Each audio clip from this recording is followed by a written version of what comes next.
महाराज जी आपकी कृपा से वृंदावन वास मिला, शरणागति मिली, परंतु निरंतर प्रयास करने के बाद भी शास्त्रों के अनुसार कहे गए 5 महापाप मांस, मदिरा, दूध, क्रीड़ा, व्यभिचार इत्यादि शरीर से जानकर हुए। इन्हें आपके समक्ष कबूल करके आपसे प्रार्थना है कि कोई प्रायश्चित बताएं महाराज जी, दंड दें। नहीं, हमारी प्रार्थना है कि सबसे बड़ा प्रायश्चित होता है अवलो नशानी अब ना नशे हो। पहला प्रायश्चित स्वीकार करो तो आगे के प्रायश्चित हम बताएं तुम्हें।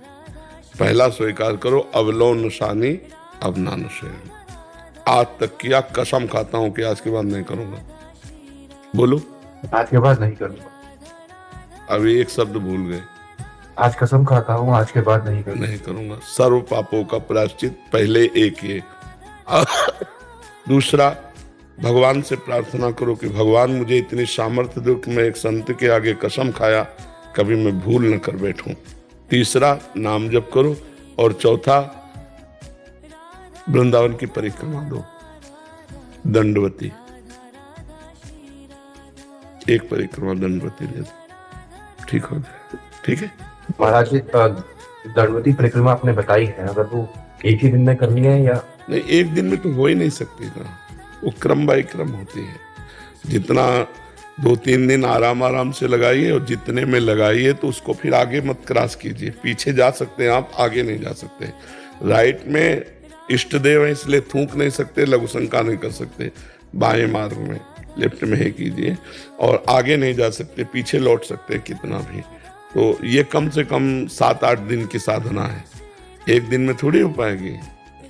13-14 किलोमीटर है, मतलब 1500 दंड बैठक जो मारता है, तो हम मान सकते हैं कि 2-4-6 किलोमीटर पहले चल सकता, नहीं हाथ पैर धर जाएंगे आपके। कष्ट वाली साधना है ये, लेट के। तो 7-8-10 दिन लग सकते हैं, आराम से लगा लेते। महाराज जी कह रहे हैं कि इनका विवाह हो गया, फिर उन्होंने धर्म पत्नी का विवाह हो गया? नहीं, इनका विवाह हो गया, धर्म पत्नी है। हाँ, ऐसे बोले। बट महाराज जी इनका दूसरा हो गया, वो आ गया है। इन्होंने छुपकर बांडीर वन में दूसरा कर लिया। नहीं, गलत है, ये गलत है। हर चीज को प्रायश्चित नहीं किए जाते, कुछ दंडनीय अपराध होते हैं। ऐसा कैसे? किसी को पाणी ग्रहण किया फिर दूसरी स्त्री से क्यों आप लगाव किए? 7-8 साल पहले प्रेम प्रसंग हो गया था जिसमें। तो आपने अपनी पत्नी को बताया पाणी ग्रहण करते समय कि मैं तुम्हें जब स्वीकार कर रहा हूं तो मेरी स्वीकृत एक लड़की है, तो फिर अपराध क्यों, दूसरे के साथ खिलवाड़ क्यों कर रहे हो? इसके लिए कोई प्रायश्चित नहीं। इसके लिए जलना होगा, इसका दंड भोगना होगा। अभी हाथ पैर जोड़ करके उसको, जो प्रथम पत्नी है, जो अभी पाणी ग्रहण संस्कार किया है, जिसके साथ उसको पूरा सेवा सत्कार कीजिए, प्यार दीजिए और उससे प्रार्थना कीजिए कि हमारी ये पूर्व की गलती है, इसको सह लीजिए या क्षमा कर दीजिए। ये उसी से होगा, ये हमसे नहीं होगा। महाराज जी, तुम ना बता पाए और अगर उसको पता चला फिर। महाराज जी, जो अभी दूसरी मेरी पत्नी है, वो अभी आध्यात्मिक ओर चली गई है, निरंतर नाम जप कर रही है, वो भगवान की तरफ लग गई है। अगर उसका हृदय जल गया तुम्हारी इस क्रिया को जान करके या समझ करके, तो उसके लिए कोई प्रायश्चित नहीं, तुम्हें भोगना पड़ेगा समय आने पर। ये कैसा खिलवाड़ किया जाता है जिंदगी में? अगर पहले थी तो पाणी ग्रहण क्यों किया? उसको स्पष्ट कह देती कि प्लीज मैं आपसे कुछ बात करना चाहता हूँ, मेरा प्रेम प्रसंग है, मैं आपको धोखे में नहीं डालूंगा, अब आपको करना है तो कर लीजिए।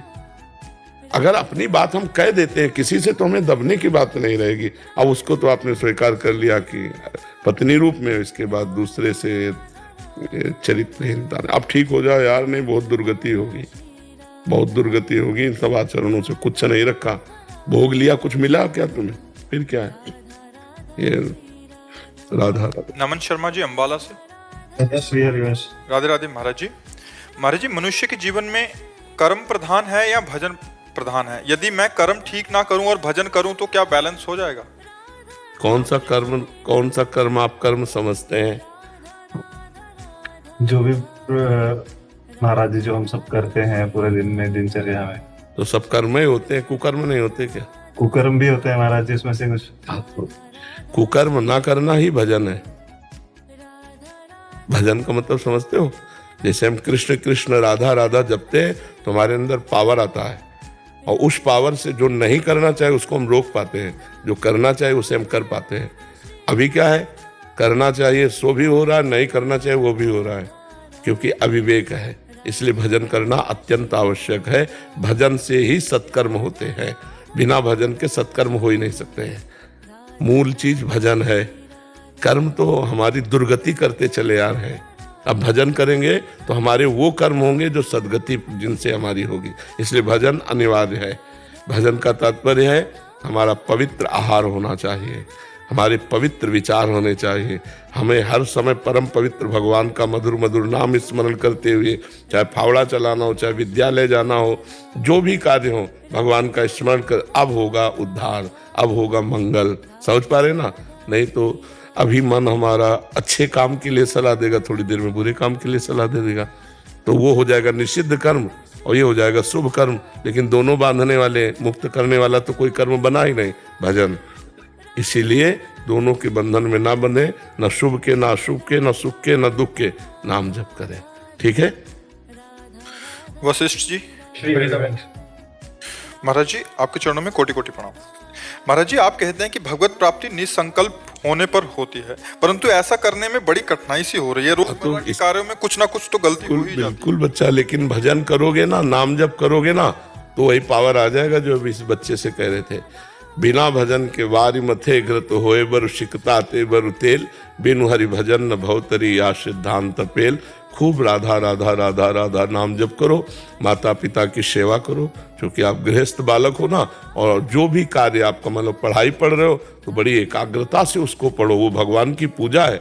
अध्ययन जो है ये भगवान की पूजा है। शास्त्रों का अध्ययन करो, नाम जप करो, माता पिता की सेवा करो। धीरे धीरे जब हृदय पवित्र होगा तब आप ये देख पाओगे कि मेरे संकल्प करने से कुछ नहीं, ये भगवान की त्रिगुणात्मिका माया से अपने आप सब करवाया जा रहा है। मैं नहीं कर रहा हूँ। गुणानुगुण वर्तनते मनुष्या पार्थ सर्वसा, सतोगुण रजोगुण तमोगुण अपने अपने अनुसार क्रियाएं करवा रहा है। मैं करता नहीं हूं, मैं तो दृष्टा हूं उस कार्य का। बढ़िया मुक्त हो जाओगे। अब भी दृष्टा हो, लेकिन आप अपने को कर्ता माने हुए हो देहाभिमान के कारण, इसलिए आप बंधन युक्त हो। नाम जप करो, राधा राधा राधा राधा, और माता पिता की सेवा को, हमारे शब्दों को जो पकड़ ले वो पार हो जाएगा। क्योंकि कोई भी शब्द ऐसा नहीं है जो हम बोल रहे हो। बस इतनी बात समझ लो। जो भी उत्तर है वो सीधे श्री भगवान से आता है। हम पढ़े लिखे नहीं, ये साउंड केवल है, वाणी श्री भगवान ही भेजते हैं। अगर उसे पकड़ लो तो अपने आप ठीक हो जाएगा। महाराज जी, अगर माता पिता सेवा ना मिला है, हमारी भावना होनी चाहिए सेवा की। रोज माता पिता को दूर से प्रणाम करें, इससे रोकेंगे क्या वो? हमें विचार करो। लेकिन मन में भाव रहता है कि हम माता पिता की सेवा करें, हमारे साथ रहें, हमें सेवा का मौका दे, आपकी वाणी से हमें। जी जी जी, अगर वो नहीं लेते तो हमारी भावना तो है ना, हमारा कल्याण हो जाएगा। हमारी भावना उनकी सेवा करने की है, और जब वो सेवा लायक होंगे तो अगर देखे कि मेरे माता पिता असमर्थ है तो फिर उनकी आज्ञा की जरूरत नहीं, फिर दौड़ पड़े उनकी सेवा कर रहे। अभी समर्थ होंगे तो वो सेवा नहीं ले रहे, कोई बात नहीं, हमारी भावना तो है सेवा की। और जब वो असमर्थ होंगे तब ये भावना हम क्रिया रूप में परिणित कर देंगे। इच्छा नहीं कर पा रहे तो अर्थ के द्वारा कम से कम करते रहे। हाँ बिल्कुल, अर्थ की भी सेवा होती है। तन मन धन, तो मन से तो सोच ही लिया, अगर अर्थ की सेवा पहुंच जाए तो और बहुत अच्छी बात है। और तन से सेवा होने लगे तो कहना क्या है। भगवान का स्वरूप होते हैं माता पिता, उनकी सेवा करना अनिवार्य होता है। महाराज जी, जैसे अब नाम जप करता हूँ तो जैसे ध्यान कार्य कर रहे हो वो आते हैं मन में, कोई उससे कोई फर्क नहीं पड़ने वाला। मन एक सीसीटीवी के जैसा है, वो अनंत जन्मों की सब चीजें भरे हुए हैं, और हमारा नाम जब उसको डिलीट करता जा रहा है तो वो आ नहीं रहे संसारिक चीजें, वो जा रहे हैं संसारिक चीजें। हमारा मन निर्मल होता जा रहा है। भजन से मन निर्मल होता है, निर्मल मन ही भगवत प्राप्ति करता है। निर्मल मन जन सो मोहि पावा, मोहि कपट छल छिद्र न भावा। खूब नाम जप करो। अगर संसारिक चिंतन हो रहा है उससे कोई फर्क नहीं पड़ेगा, वो संसारिक चिंतन रोज करो, डिलीट हो रहा है, और नाम जप चल रहा है तो हम भगवान के नजदीक पहुंच रहे हैं। महाराज जी, मैंने 20 साल से गुरु किया है, लेकिन स्पेन से आया हूँ, लेकिन मेरा डिसिप्लिन नहीं बनता है। मेरे गुरुजी ने पूना के, आनंद आता है लेकिन मेरा दिनचर्या नहीं होती। और मेरे जीवन में बहुत कुछ हुआ है कि किन्ने जादू टोना कर दिया। मैं कैसा बच के आया हूँ, आपके पास आया हूँ, मुझे पता नहीं क्या ये चीजें होते हैं। महाराज जी, मेरे से हुए, मेरे पत्नी पर किए गए हैं। अब मेरे पास इसका जवाब इसलिए नहीं है क्योंकि हम केवल परमार्थ का उत्तर देते हैं। भगवत प्राप्त। डिसिप्लिन कैसा हो मेरा। अब चूक ये बात तो आपको अपने गुरुजी से पूछनी चाहिए, क्योंकि हम जब बताएंगे तो कोई साधन बताएंगे, और वो उचित नहीं रहता कि गुरु के होते हुए किसी और संत का साधन स्वीकार करे। या तो उस पर गुरु भाव हो, और या फिर आप में गुरु देखता हूँ मेरे गुरु जी को। तो हम पहली बात तो कहते हैं कि यदि तुम नाम जप करते हो तो तुम्हारे ऊपर कोई जादू कर दे, ऐसा पैदा नहीं हुआ। नहीं, भारत का किसी भी जादूगर, किसी भी टोना, किसी तांत्रिक को बोलो हमारा प्रेमानंद नाम मोबाइल में फोटो होगी, वही फोटो से तंत्र कर दे। 12 घंटे खोल के बैठे रहते हैं, देखते ही रहते हैं वहाँ स्टैंड में। हम इसीलिए कह रहा हूँ आपसे कि अगर आपको विश्वास हो, अभी मेरा सिमरन कैसा हो बस। अब नाम पकड़ो, कौन सा नाम जप करते हो? जो गुरुजी ने मंत्र दिया है कि नाम दिया है? मंत्र दिया है। मंत्र अपवित्र दशा में नहीं जपा जाता, हर समय पवित्र थोड़ी रहते हो। हाँ तो नाम नहीं दिया है मुझे। नाम जप करो। कौन सा आप बताइए। हम तो राधा राधा जपते हैं। राधा राधा जपो। हाँ, मंत्र और मंत्र पवित्र अवस्था में। पवित्र अवस्था। अब फिर आप देख लेना, अन्य समय राधा राधा जपो, और जब पवित्र अवस्था तो गुरु मंत्र जपो। मानसिक गुरु जी का पहले ध्यान करो अपने, और उनको प्रणाम करो, और फिर गुरु मंत्र जप करो। और ये बात समझ लो कि आज के बाद आपके ऊपर कोई तंत्र मंत्र काम नहीं करेगा। हमारी बात समझ रहे हो? समझ गया मैं बिल्कुल। मुझे माफ करो, मुझे साफ करो, मुझे नव बनाओ, मुझे निर्मल बनाओ, मुझे कुछ की न बनाओ, मुझे प्रभु का प्रेम दिला दो। मुझे सिर्फ प्रेम चाहिए। पहली बात तो आप डरना नहीं आज से कि आपके ऊपर कोई तंत्र मंत्र कर देगा। दूसरी बात, हर समय राधा राधा राधा स्मरण करो, पक्का जो जो चाह रहे हो सब हो जाएगा। निर्मल बन जाओगे, नवीन बन जाओगे, भावात्मक बन जाओगे, प्रेमी बन जाओगे। बस शुरू करो। राधे राधे महाराज जी। महाराज जी, आध्यात्मिक दृष्टिकोण से असफलता का क्या अर्थ है? भगवत विस्मरण। जिसकी स्मृति में संसार के व्यक्ति वस्तु स्थान का चिंतन होता रहता है वो असफल पुरुष है। और जिसका अव्यावृत भजनात् अखंड तैल धारावत निरंतर भगवान की स्मृति वो अध्यात्म में सफल हो गया। अध्यात्म में सफल हो गया तो फिर व्यवहार में तो सफल हो ही गया। जिसका निरंतर भगवान का चिंतन चलता रहता है। हाँ, सब साधन कर यह फल सुंदर, प्रभु पद पंकज प्रीति निरंतर। समस्त साधना का ये सुंदर फल है कि प्रभु के चरणों का निरंतर ध्यान, निरंतर चिंतन चलता रहे। राम कृष्ण हरि राधा जो नाम प्रिय हो निरंतर चलता रहे, और हमारे को किसी भी द्वंद्व से कोई भी उद्वेग न हो। मान करे तो हर्ष न हो, अपमान करे तो शोक न हो, निंदा करे तो हमें दुख न हो, स्तुति करे तो हमें सुख न हो। जय हो या पराजय, सुख हो या दुख, मान हो या अपमान, सबको समान रखकर निरंतर नाम जप करना, यही अध्यात्म की सफलता है। और द्वंद्वों में फंस जाना और भगवान का विस्मरण हो जाना, यही अध्यात्म की असफलता है। भोगों में फंस जाना, यही अध्यात्म की असफलता है। महाराज जी कह रहे हैं कि विद्यार्थी हैं, तो उस दृष्टिकोण से जब असफलता मिलती है तो अध्यात्म की दृष्टि से देखा जाए तो असफलता का क्या रूप रहेगा महाराज जी? मेरे प्रयास में कमी नहीं होनी चाहिए, और फिर अगर हम फेल हो जाते हैं तो फिर हमारा प्रारब्ध भोग है। अन्यथा अपने प्रयास की तरफ देखना चाहिए कि मेरी पढ़ाई में, हम तो ये कहते हैं विद्यार्थी का फेल होना हो ही नहीं सकता, क्योंकि विद्यार्थी के क्लास के अनुसार ही प्रश्न किया जाता है। क्लास से बाहर प्रश्न नहीं किया जाता कि आप 7 क्लास में हो, आपको 8 क्लास के, 9 क्लास के, ऐसा नहीं है। आप अगर 7 में हो तो 7 की क्लास के, और आपकी बुक से किया जाएगा तो आप उत्तर क्यों नहीं दे पाए?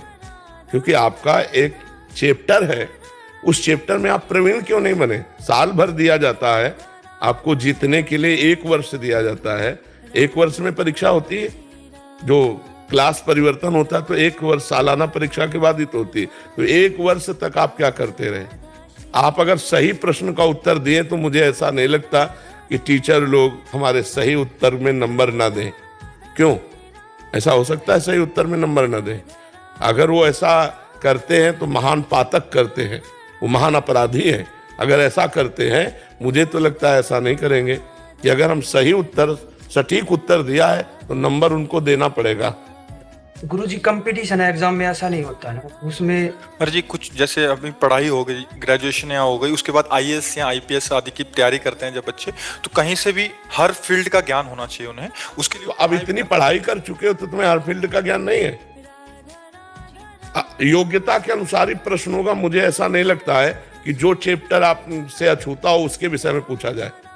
जैसे जीके होती है, जनरल नॉलेज होती है ना गुरुजी, उसमें तो कुछ भी पूछ ले। तो हमको जनरल भारत के अंतर्गत पूछेगा, विदेश के अंतर्गत पूछेगा, तो हमारी खोपड़ी इतनी बड़ी कि हम ब्रह्मांड को पूरा याद कर सकते हैं।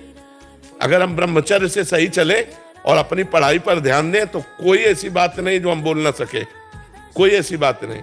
जैसे आप कितनी सीढ़ियां चढ़ के आए, तो अनजान में तो लगभग तुरंत बोलना चाहिए 40 नहीं, 40 तो नहीं 35 है, नहीं आप गिन लीजिए। आपको अपने उत्तर में बिल्कुल फिट, वो गिनने थोड़ी जाएंगे। अच्छा चलो दूसरा प्रश्न, अपने को बिल्कुल सटीक उत्तर देने के लिए एकदम विश्वासपूर्ण रहना है। ऐसा नहीं हो सकता, नहीं जी ऐसा है, आप प्रमाणित कीजिए बिल्कुल उसमें। तो उसके लिए आपको ब्रह्मचर्य और अपनी विद्या और सब अध्ययन और सब जानकारियां, हम जिस डिपार्टमेंट में जाना चाहते हैं हमको हर जानकारी रखनी है। तो ऐसे थोड़ी, अब जैसे अपने लोग हैं, अब ज्ञान मार्ग का प्रश्न कर दो आप, या भक्ति मार्ग करो या कर्म मार्ग करो, अष्टांग योग का करो, आपको हर उत्तर मिलेगा। तो गुरुजी आप जैसी बुद्धि कहाँ से मिले? ब्रह्मचर्य से। आज का नौजवान इसी से तो प्रतीत हो रहा है, चाहे वो बच्ची हो चाहे बच्चा हो। ऐसा हवा चल गई, अब तुम करोगे बॉयफ्रेंड, करोगे मनोरंजन, तो स्कूल का जो प्रश्न आएगा उसका उत्तर कौन देगा? तुम्हारी बुद्धि वैसे ही भोगों में रम गई। इसीलिए तो ब्रह्मचर्य रहने की बात हम कहते हैं। तो अगर ब्रह्मचर्य नहीं रहोगे, नाम जप नहीं करोगे, तो बुद्धि तो मंद हो ही जाएगी। फिर अपने ही क्लास का उत्तर नहीं दे पाओगे, फिर सार्वजनिक जो जानकारियां हैं उनको कैसे आप जान पाओगे? अब हम गृहस्थी में नहीं गए, लेकिन आप गृहस्थी का कोई भी प्रश्न पूछो हर उत्तर आपको मिलेगा।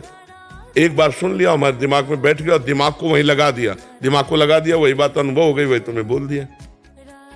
जी उल्लास दत्ता माने जी। राधे राधे। राम कृष्ण हरि विठ्ठला केशवा। राधे राधे महाराज जी। महाराज जी, आपने अपने 2-3 सपनों के बारे में बताया कि सपनों में विठ्ठल जी आए, और इन बातों को नहीं कहना चाहिए, इनको छुपाना चाहिए। जो भागवतिक प्रश्न है, अपनी साधना में जो कमजोरी हो तो प्रश्न करना चाहिए। जो हमें प्रसाद मिला है जैसे स्वप्न में या भाव में, तो उसे में छुपा। महाराज जी कह रहे हैं कि वैसा ही हम प्रकट में दर्शन पाना चाहते हैं। हाँ, तो पहला स्वप्न में हो गया, खूब नाम जप करो, खूब आंसुओं से सींच कर भगवान को पुकारो, वो साक्षात भी दर्शन देंगे। वो है जो स्वप्न में है वही जागृत में आ जाएंगे।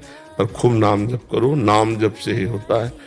नामदेव, तुकाराम, जितने भी महापुरुष हुए सब नाम के बल से हुए कि नहीं? नाम के बल से। विठ्ठल विठ्ठल विठ्ठल, जय राम कृष्ण हरि, जय राम कृष्ण हरि। अरे कितना आनंद, मंजीरा उठाओ, शुरू कर दो 1 घंटा जय राम कृष्ण हरि, देखो कैसा आनंद आता है। भगवान के नाम में अपार आनंद है। और हमें लगता है महाराष्ट्र में तो कीर्तन प्रधान भजन है, कीर्तन ही प्रधान है। नाम गुण लीला का गायन करते हुए खूब कीर्तन करना, खूब कीर्तन करो। मद भक्ता यत्र गायंती तत्र तिष्ठामि नारदः, जहाँ मेरे भक्त गायन करते मेरे गुण नाम रूप लीला का, वहीं मैं विराजमान रहता हूँ, भगवान ऐसा कहते हैं। तो खूब नाम जप करो, भगवान का दर्शन कोई दुर्लभ थोड़ी है। नाम कीर्तन और नाम जप से भगवान का दर्शन पाया जा सकता है, प्रगट में जैसे स्वप्न में देखा। जी डॉक्टर सत्या सारस्वत जी, श्री हरिवंश महाराज जी। महाराज जी, आप कह रहे हैं कि आप एक सर्जन हैं, प्लास्टिक सर्जन। जैसे तालू, होठ आदि कटे हों बच्चों के, तो उनकी निःशुल्क सर्जरी करते हैं, और अध्यात्म मार्ग में चलने का प्रयास कर रहे हैं। कि कह रहे हैं कि ध्यान एवं ज्ञान मार्ग पर लगभग 26 वर्ष भटकने के बाद 2 वर्ष पहले आपकी कृपा से प्रेमा भक्ति मार्ग पर अग्रसर होने का परम सौभाग्य मिला, और 2.5 महीने से आपसे मंत्र दीक्षा एवं शरणागति भी मिली। महाराज जी, जोर से आवाज होने पर हम नाम को बोल सकते हैं, परंतु मंत्र को नहीं। मंत्र जप में ध्वनि से व्यवधान होने पर एकाग्रता के लिए क्या करें? हाँ, हमने इसका अभ्यास किया था, शायद सत्संग में बताया भी है। अभ्यास से बहुत बड़ा बल मिलता। हमको जब परेशानी होती, जब गांव में कोई ब्याह वगैरह होता, बड़े बड़े भोपो जब बजते, तो जो जिस आश्रम में रहते तो बिल्कुल सीधे वहाँ सुनाई देता, तो बहुत विक्षेप पड़ने लगा। हमें पहले भोजन में विक्षेप पड़ा, तो अभ्यास बनाया भोजन का। फिर बात करने में विक्षेप पड़ा, तो बात करते हुए सामने वाले के मुख पे नाम लिखना, उससे उसका समाधान हुआ। तो अब ऐसा अभ्यास है कि आप नगाड़ा बजाओ, हमारा उतने ऊंचे स्वर से अंदर से मंत्र चलेगा। मंत्र में विक्षेप नहीं पड़ सकता। आप चाहे हमारे कान में आकर के पूरा साउंड खोल दो तो भी हमारे मंत्र में विक्षेप नहीं पड़ेगा।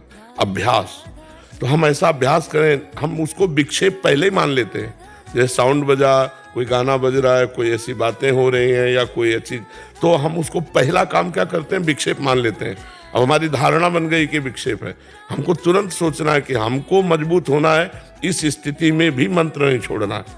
पक्का साउंड बज रहा है, हम एक एक अक्षर मंत्र का चिंतन कर रहे हैं, सामने मंत्र लिखते जा रहे हैं, एक एक अक्षर, एक एक।